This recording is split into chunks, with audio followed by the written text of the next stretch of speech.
Hey guys, Dr. Kohler here. We're going to go over corresponding parts of congruent figures.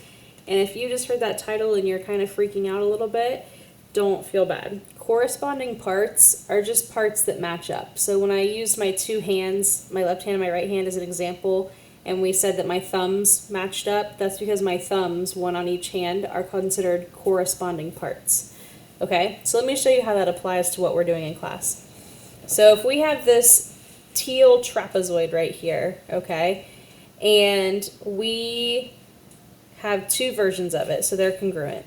So it doesn't matter if it is slid, like translated, if it is rotated at all, okay, even if we rotate it, we can still match up the corresponding parts, okay. So if I have these two trapezoids that are exactly the same, and the first one has measurements in it, I can also apply those measurements to the other trapezoid because they are congruent, which means every part of them are exactly the same from one shape to the other. So if we look at this, and we need to fill in what is in the first trapezoid to the second trapezoid, first of all, I know that this angle right here matches up with this angle right here, which means that this angle would be 42 degrees.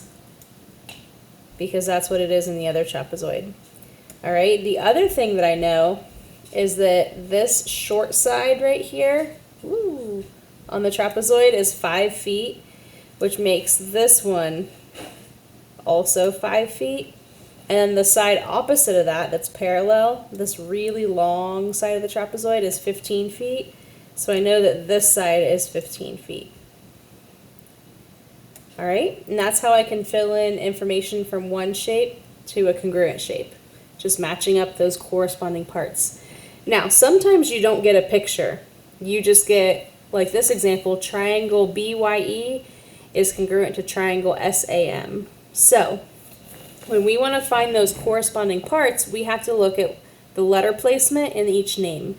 So if we are doing side BE, that is the first and the last letter, so that would match up with the first and the last letter of our other triangle, which would be side SM.